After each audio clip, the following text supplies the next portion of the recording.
NFL free agency is underway, and the Broncos have made their first signing. They are bringing on safety Brandon Jones from the Miami Dolphins. So on today's show, we're going to get you guys familiar with the new starting safety, Brandon Jones, who signed a 3-year, $20 million contract. And then we're also going to talk about the departure of Lloyd Cushenberry. But let's first get you guys caught up with Brandon Jones and who he is as a player, because signing a 3-year, $20 million contract, that to me signals Denver is paying him starting money. In fact, if you take it one step further, 3 years, $20 million, you're paying him a little under $7 million a season. Call it 6.5 to keep math easy. You're paying PJ Locke a little bit more than $3 million a season. Combine their salaries, that's about $10 million. You pay Justin Simmons, or we're going to pay Justin Simmons, $14+ million for 2024. So two safeties for $4 million cheaper than the only one safety in Justin Simmons. Boys and girls, ladies and gentlemen, this is what an NFL rebuild looks like. When you are taking the salary of one player and spreading it over two guys because you are trying to save some money. This is what you should expect for the rest of free agency. But let's talk about Brandon Jones, former third-round pick by the Dolphins. Last year, Pro Football Focus graded him out 16th out of 95 qualifying safeties. So he finished very well last season, overall grade of 75.4. I was actually talking to my producer, Colin Brown, who is was, before going to UNT, a Texas Longhorns fan. And Denver's entire safety room is essentially made up of UT players, right? You've got Brandon Jones, Caden Stearns, PJ Locke, all went to Texas. And at Texas and in Miami, you can look at his stats over the last 4 seasons. He's been a good ball-hawking safety-ish, but he's not a safety that's going to look for the home run play, where he's going to abandon his post to try and jump a route and potentially get burned as a consequence. He's a good tackler. He's a good run stopper. He's a well-rounded safety that may not stand out in any specific area, but he's going to get the job done. He's going to do what you ask him to do.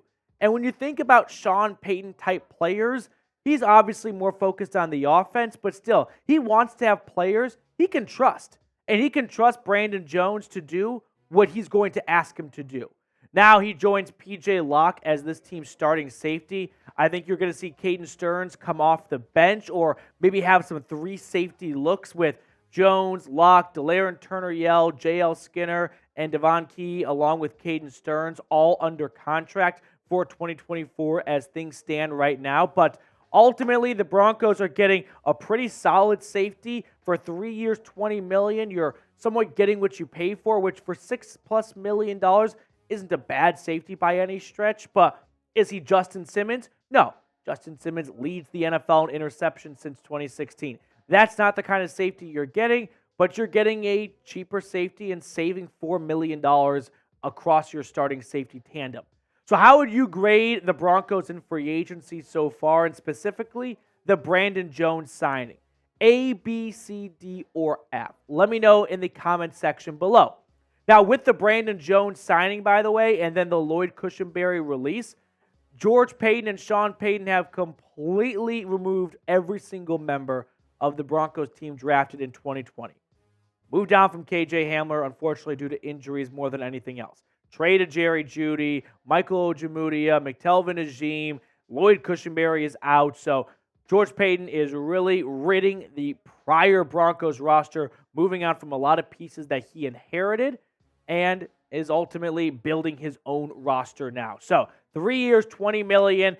It's $12.5 million guaranteed. So I always look at contracts as, how many years are there? Subtract 1. What's the guaranteed money? That's the contract. 2-year, $12.5 million contract. If he's still playing well after 2 seasons, you keep him on the team for a 3rd year. But ultimately, this is a rebuilding signing. You moved down from Justin Simmons. You got 2 different starting safeties now, from K-Jack and Simmons last year to P.J. Locke and Brandon Jones this year. And this year it would have been Justin Simmons, and say it was P.J. Locke or Kareem Jackson. That safety combination combines for $16, $17 million. Now it's a $10 million safety duo. So you're saving $6, $7 million. That's what you're trying to do in a soft rebuild. Now, before we talk about Lloyd Cushenberry, who is signing with the Tennessee Titans, this is why you subscribe. Hit the sub button down below because there are plenty of more news and rumor stories coming your way over the next few weeks. And I don't want you to be in the dark on a single thing when it comes to your favorite team. So go on down and hit that sub button today. Let's switch gears from talking about Brandon Jones to talking about Lloyd Cushenberry. The Broncos starting center is signing with the Tennessee Titans. Now, I should have said this probably earlier in the video. This is the legal tampering period, which means nothing is official until Wednesday at 4 p.m. Eastern. That's when pen hits paper. But for now, Lloyd Cushenberry is planning on signing with the Tennessee Titans, who have been busy so far. They added Tony Pollard, and now they shore up their offensive line a little bit. Cushenberry coincidentally had a career year in a contract season. After being one of the worst safeties in football his first 3 years, former third-round pick out of LSU, he ranked 10th out of 36 qualifying centers last season. Here are his entire 2023 Pro Football Focus grades. 73.2 overall, pass blocking, run blocking, higher up than it was previously. 1 sack, 5 penalties allowed. Still has a lot of good football left in front of him. And it never felt like Denver was going to be aggressive in bringing back Lloyd Cushenberry. George Payton said at the press conference following the season's end that they have big expectations for guys like Alex Foresight and other younger players on this team, Riley Moss, Marvin Mims, to step into bigger roles and be starting players. So now it's last year's 7th-round pick out of Oregon, Alex Forsythe, who I thought was a great steal. I mean, I thought he'd go a lot earlier in the draft, but if there was a game tomorrow, I think he would be this team's starting center. Remains to be seen whether or not the Broncos pursue another center in free agency.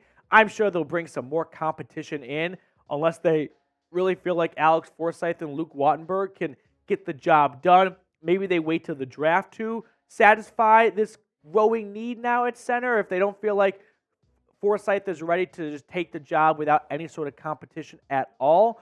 But Lloyd Cushenberry done in Denver after 4 seasons, and it looks like Alex Forsythe will be being prepared to be this team's starting center in 2024. Okay, so we've got some news relating to the Broncos out of the way. Let's kind of run through some of the other NFL free agency news and trackers and whatnot. Michael Pittman, he signed with the Indianapolis Colts after being on a franchise tag, a 3-year, $70 million contract. Demario Davis, he's staying put in New Orleans, reworking his deal. How about DeAndre Swift kind of kicking all of free agency off? 3-year, $24 million, $8 million.